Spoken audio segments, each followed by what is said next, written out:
Saio hau Nafarroako gobernuak diruz lagundu du.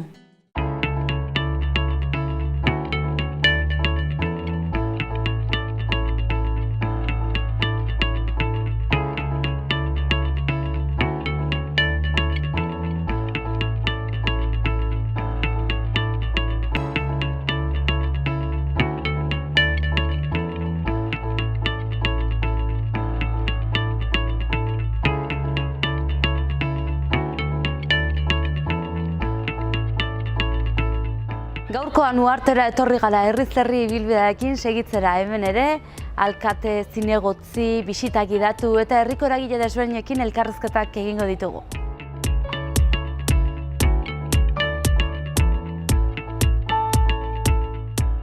Eta herriz-herriko ibilbidea bertze herri batera etorri da, oraingoan Uharten gaude, Uharteko udaletxean, eta hementxe dugu Uharteko zinegotzi Ana Labiano, egunon? Egunon. Zer moduz? Ongi. Ongi? Bai. Bueno, bertze udaletan egin duten bezala, konta iguzu pixka gandola den Uharteko egoera ekonomikoa gaur egun? Gaur egun? Bai. Begira, gu sartu ginen 2015an, ez? Orduan, izugarrizko zorrarekin topo egin genuen. 7.500.000 eurokoa. Orduan, gero gutxitu egin da, gaur egun 5 milioi eurokoa da, eta pentsatzen dugu urte bukaerako ia jaisten dugun 2 milioi eurokoa. Zeren Zinfa, hemen Uharten kokatua dagoen enpresa farmazeutikoa, Zinfa, erosiko du lurra, orain arte alokaituta egon da, eta erosiko du lurra, eta orduan jasotako diru horrekin espero dugu zorra hori gutxitzea. Eta erran dugu zu zinegotzia zarela, baina zinegotzia zara eta zuretzako nola da herria ongi gobernatzea, edo zein da trukoa? Trukoa guretzat, gure taldearentzat, ez niretzat bakarrik. Herritarrekin kontatzea. Egin ditugu herri kontsultak, aurrekontuak parte hartzaileak izan dira, batzarre orokorrak egin ditugu, eta orduan guretzat hori da, ez? Hori da herriko jendearekin kontatzea, udal teknikarekin ere eta langileekin ezinbestekoa da haiekin lan egitea, eta horrela kudeaketa ongi eramateko, ez? Orduan parte hartzea da garrantzitsua zuentzako. Hori da. Eta erran duzu aurrekontua, aipatu duzu lehenago aurrekontua, zenbateko aurrekontua izaten du udalak? Aurten 6 milioi ingurukoa.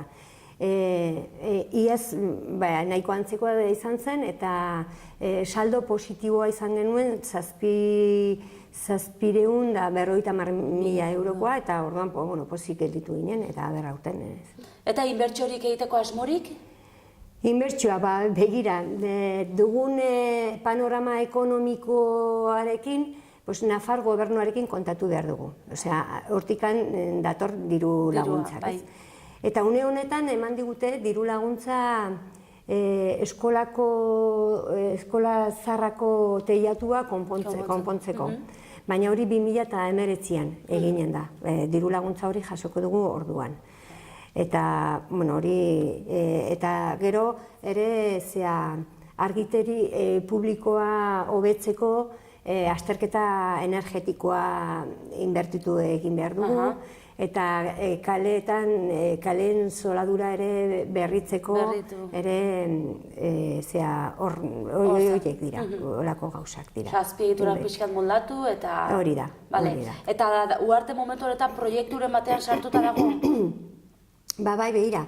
Une honetan murgilduta gaude hitzarmen batean, eta alde batetik tenis eta padel pistak irekiko dira, kiroldegian, eta beste aldetik heziketa fisikoko erdi mailako eta goi mailako zikloak ezarriko dira hemen. Bai, eta oso proiektu interesantea, interesgarria da guretzako eta herriko jendearentzat, noski. Eta bai zeren, uharten Nafarro mailan hezkuntza mapan kokatuko da berriro, ez? Ies daukagu, olatzen, uharten, ola txipi, eta orain, aber hori, bai.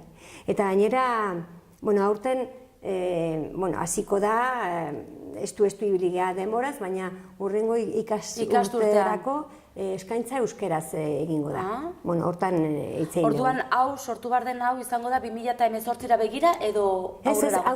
Aurten hasiko da. Ikasturtean? Bai, baina hurrengo ikasturterako eskaintza euskaraz egiten dugu. Orduan, jendea ilusionatuta dago.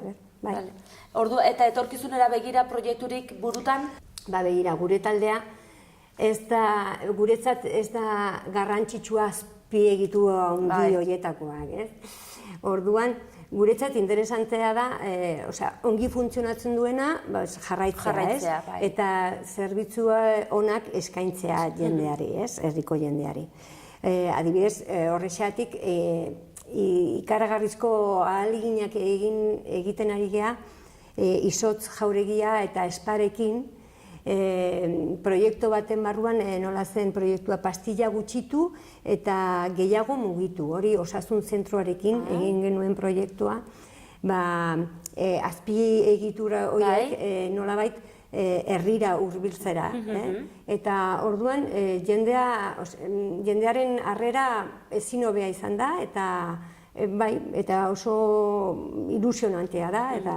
Eta hori nahi dugu. Orduan azkenean zuen taldearen helburua edo ideia nagusia da herritarrekin elkartu, parte hartu elkarren artean eta ikusi herriak entzun herritarrei, ez? Zer behar duten eta hori betetzen saiatu, ez da? Hoi da. Eta zuretzako ze falta du herriak? Zure herriak? Bai, gira, ez daukagu espazio eszeniko egokirik. Ez daukagu.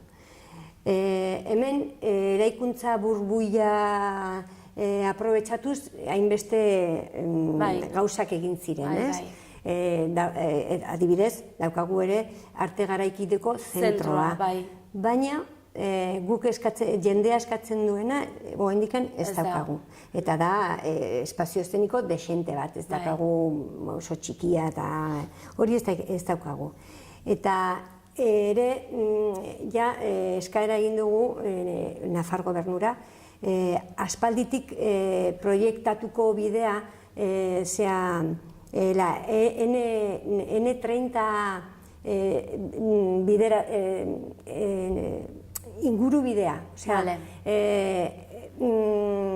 Herriko punta batetik pasatzen da N30 eta zirkulazio ikaragarria, kamioiak irungo bidea da, eta orduan hor nahi dugu beste bide bat, inguru bide bat.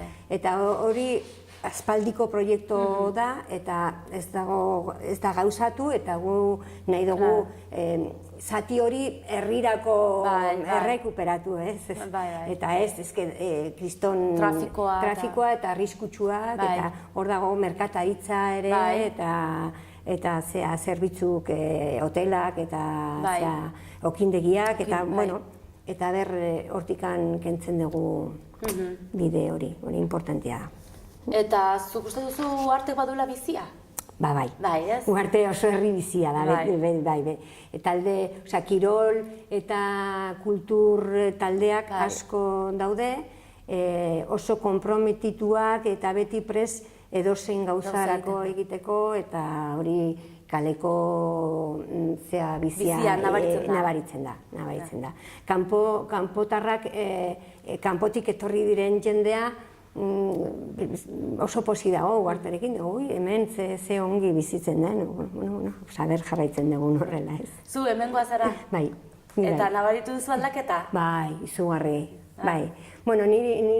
Nire beste garaiak niretzat oso onak izan ziren, baina nire gaztean nintzen, Eta herri txikia zen, hori niri gehiago gustatzen zitzaidan, ez? 2008 biztanle hor, danak ezagunak, eta orain iaia 7.000 gaude. Orduan, bueno, saldatu inda. Txoko batzuk ja ez dira existitzen dira beste batzuk ez. Baina, bueno, ongi bizi da oraindikan, Eta nola gustatuko, ja, azkena bukatzeko, nola gustatuko zitzaizun herriak oroitaraztea zuri? Edo nola bukatuko zenuke zure agintaldia edo? Ba, begira, gu ja, gure ustez aldatu dugu pizka bat, adibidez, aurrekontuak dinamikak aldatu dugu, hezkuntza eta kirol arloan apostu gogorrak egin ditugu, orduan nahi dugu uharte bat, herri bat gero eta solidariagoa izan, ere ez, eta gure ustez pizkanaka lortzen nahi gea, ez? Nolabait, leheno esan dudan bezala, nolabait udala herriaren gertu nahi dugu, ez? Eta jendea sinestea hori posible dela, ez? Eta horrela nahi dugu. Agitzongi, Ana, eskerrik asko tartetxo hau eskaintza batik guri. Eta ongi segi? Eskerrik asko zuei, eta horrengo arte. Bai.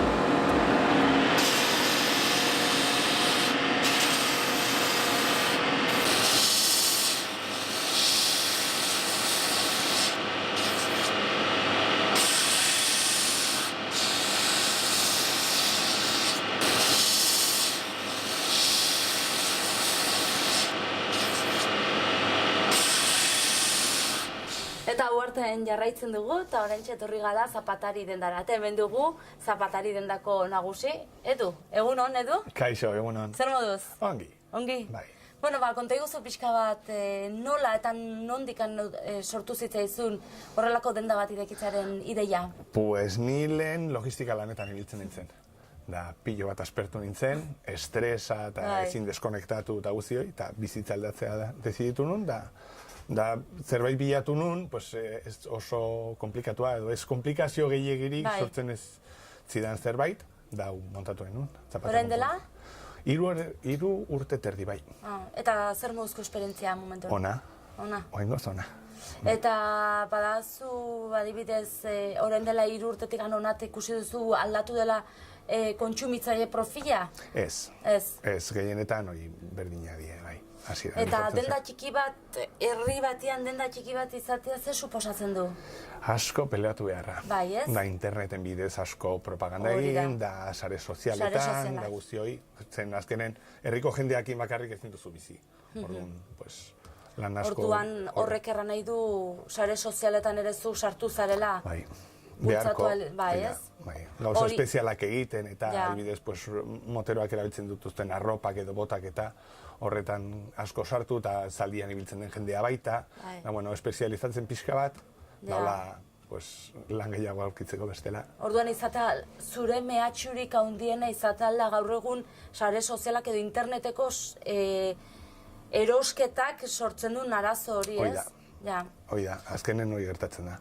Bueno, hori hemen gaude eta oraindik hau gertatzen du. Bai, baina, berez niretzako, hau nitzentzako, zein da, alde nagusiana da herrikoak baduzula zuzeneko zerbitzu bat, eta familiarra, eta internetez erosten duzunean ez duzu zerbitzu. Hori da, azkenean interneten sartu inbiartzea, bestela kompetitzeko interneten ibili behartzea, nahi eta nahi ez gainera. Eta ze zerbitzu eskaintzen dituzuzuk adibidez? Denetarik. Bai, hasiera batean hau da zapatak konpontzeko denda. Bai. larruzko gauz guztiak konpontzen ditugu, baita ere txirrindulak, elektrogailu txikiak, hemendik sartzen den guztia konpontzen saiatzen gara. Eta hori nolatan aldatu duzu? Ikusi duzulako herritarren beharra? Hoi da, azkenean herritarren galdetzen dizu, jo, baldakizu nor jarriko dian, kuadro bat etxen nor jarriko, pues ni, joango naiz jarriko dizu, eta ate bat konpondu, pues joango naiz, eta azkenen jendea tortzen, eta ez dakitzak ikartzen dira, tostadora bat ekarri ziaten atzo. Konpondu ezaketzu? Bueno, saiatuko naiz. Eta etorkizuna nola ikusten duzu? Pues es oso argi. Ez gehiagitzen, gertatzen dena hori puestoak eta autonomo baldin ematzea, impuestoak eta kobratzen dizutena lotxagabia da. Eta orduan, hori gaude peleatzen eta azkenean urteak betetzen hasten zea, eta gero jubilazioa zer gertatuko den. Bueno, lanen eta oso pozik nago, eta herrian baita ere. Hemen bizi naiz gainera, osea que... Hemen goazara sortzez? Bai, ez sortzez ez, zizurrekoa. Fira. Bai, hemen bizi naiz duela urte batzuk, eta oso pozik herrian. Eta, bueno, herriko jendea bai bolkatu egiten da eta lana ekartzen du eta guzti. Azkenen, impostuak eta heltzen direnean, eskuak burura botatzen zu, eta, ostras, nola egin behar dut hori aurrera botatzeko, bueno, hemen gaude, bitartean. Eta aipatu duzu hemen bizi zarela, horrek erran nahi du herriak badula bizia. Bai. Gainera, edo zer gauza egiteko, ez zera mugitu behar, herritik, nik kotxea garajean dauka, eta uspaldi ez dudala erabiltzen, da, bueno, da ongi, herrian oso gustora. Aldatuko zenuke zerbait? Herriarena? Bai. Pues igual, ez? Ez? Guaingoz, ez? Orduan seinale zaudela egiten ni bai, pospozik hemen bai. Ederki Edu, liste hori zen dena, eskerrik asko tartetxo eskaintzagatik. Zuei. Eta suerte, etorkizunean. Venga, eskerrik asko.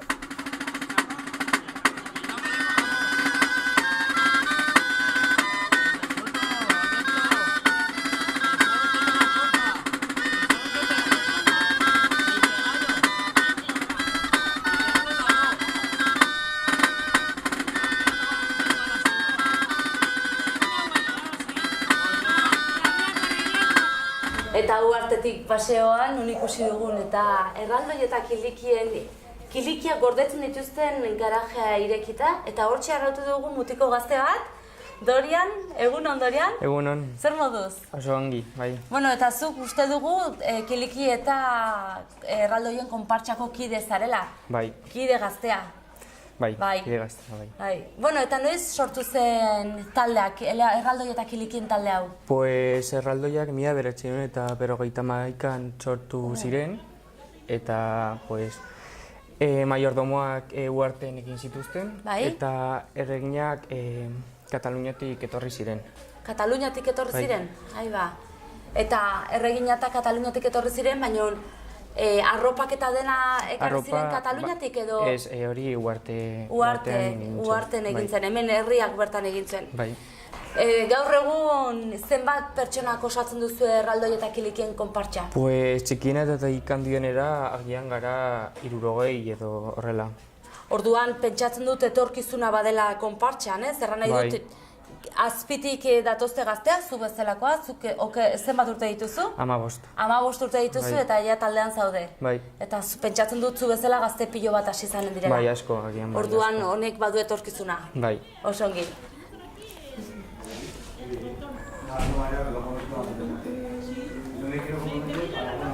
Barkatu, Urtean zer zenbat ekitaldietan hartzen duzu parte? Bueno, uharteen askotan ateratzen dugu erraldoiak kalera, baina, bueno, uharteko festetan, eta gero uharteko egunera ere bai ateratzen ditugu. Eta gero ja, pues, beste herrira joaten gara, konzentrazioetan. Bai, konzentrazioetan. Hori izaten da urtero izaten dire, ez? Normalen konzentrazioak? 2 edo 3. Bai, izaten dire? Bai. Zer, aurre konzentrazioak zer dire, elkartzen zaretela, hainbat herri desberdinetako konpartsakoki. Eta zuretzako zer suposatzen du izatea erraldoi eta kilikien konpartsako kidea? Bueno, ni oso pozik nago hemen eta gustatzen zait eta bueno, hori. Izan duzu zure familian edo zure inguruan norbait dagoela konpartxan? Nire naia dago ere bai. Zura naia, eta zura naiak agian lotu dizu ona? Bai, ezke lehen zegoen eta gero apuntatu nik. Osongi, eta zure lagunak ere ari zara konbentzitzen animatzeko hemen? Ez, nire lagunak ez. Ez. Bueno, eta zu Uhartekoa zara? Bai, ni Uharteen bizi zara? Bai. Gustatzen zaizu Uharte? Asko, herri polita da, bai. Eta badu herriak bizia? Bai, bizi asko du eta jendea ere bai oso ona da. Aldatuko zenuke zerbait zure herritikan? Ez. Ez? Ezer. Horrela mantendeko zenuke? Oso ondo. Oso ondo, Dorian, eskerrik asko tartetxoa guzteagatik guri eta hemen egoteagatik. Eta ongi segi, ikusten garen urrengo herriko festetan zu erraldoi batekin dantzan. Bale. Agur.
Eta Uharten segituz, hementxe dugu Ana Mindegia, Uharteko udaleko euskara teknikaria, eta erramardan azta bera, hemengo ez izan ederki zautzen txula txoko unitz, urta unitz eraunkitzulako hemen lanin, eza? Hori da, bai, urte unitz dire.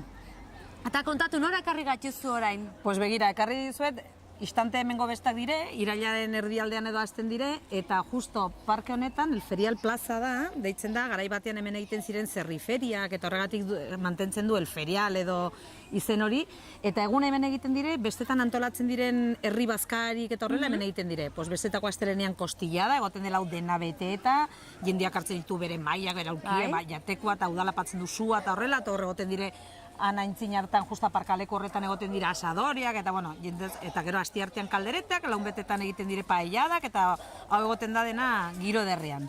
Ahitzongi.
zer ekarri gatzuzu Uharteko hondartzara?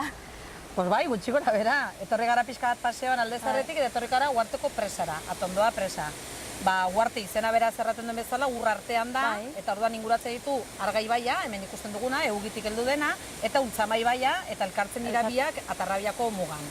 Orduan, hemengo presa hau da oso herriko jendeak eta asko estimatua hemen bainatzen delako jendia, ibiltzen dira arrokaietatik saltoka, eta udako egun sargorietan eta horrela egoten da jendez beteta. Hor bertzalean badago belardi bat ere etzanta egoteko, eta oso gustora. Eta orduan, nik uste oso leku esanguratsua Uartearrentzat.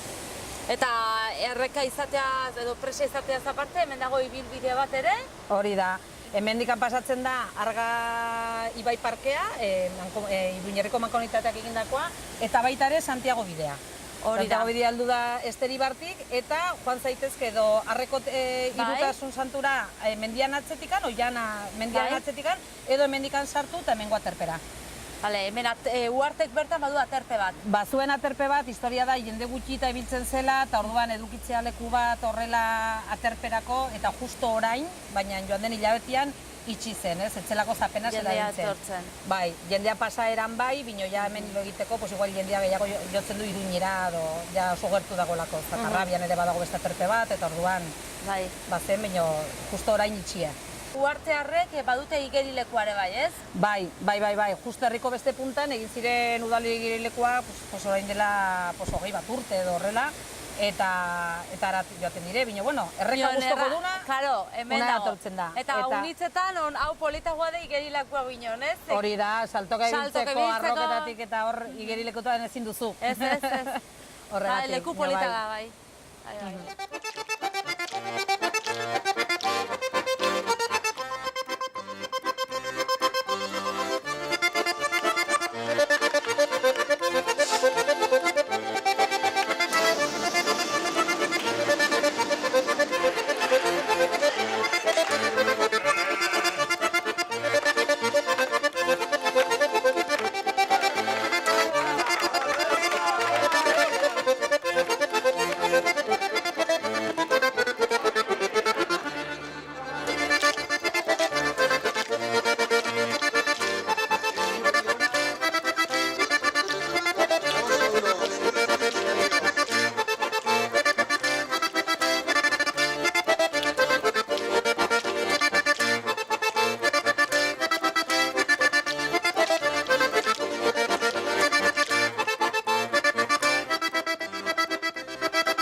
Eta segitzen dugu ibilbideakin, eta oraingoan nora ekarri gatzuzu?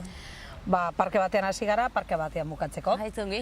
Orduan ekarri zaituztet Mokarte parkera, hau parke bezala nahiko berria da, hemen garai batean zegoen Miraballes ikastetxea, ikastetxe pribatu bat, baina Iruñaruntz joan zirenean udalak erosi zuen eraikina, eta mantendu zen eraikin horretan, orain gaur egun dago Zubiartu euskaltegia. Gaur egun, baina daramaia 10 bat urte edo gehiago nara etorria.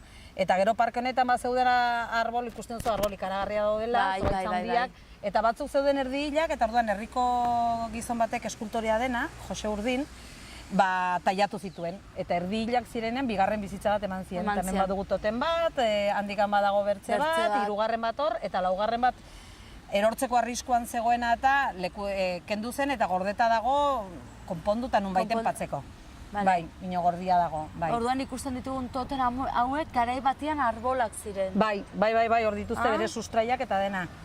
Eta orduan hemen gure atzen dagoen eraikina hori zen Elelaoko eskola erranduzuna, eta orain da Zubiarte euskaltegia. Bai, eskolak bazituen, bazun esitua zegoen, bazituen gauza gehiago, baina dena bota zen eraikin hori ezik.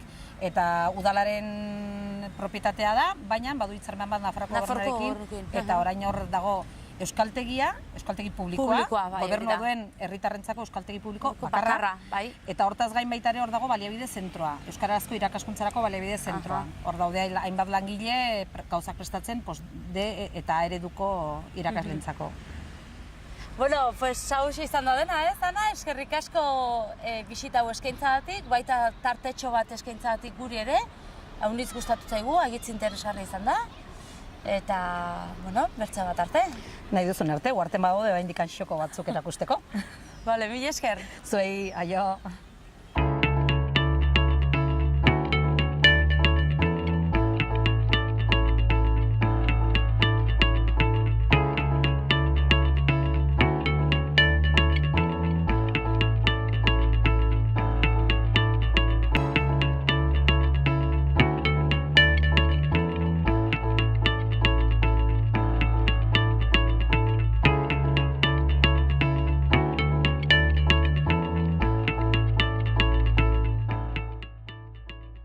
Eta hauxe izan da dena uhartetik, hurrengo herrian ikusiko dugu elkar.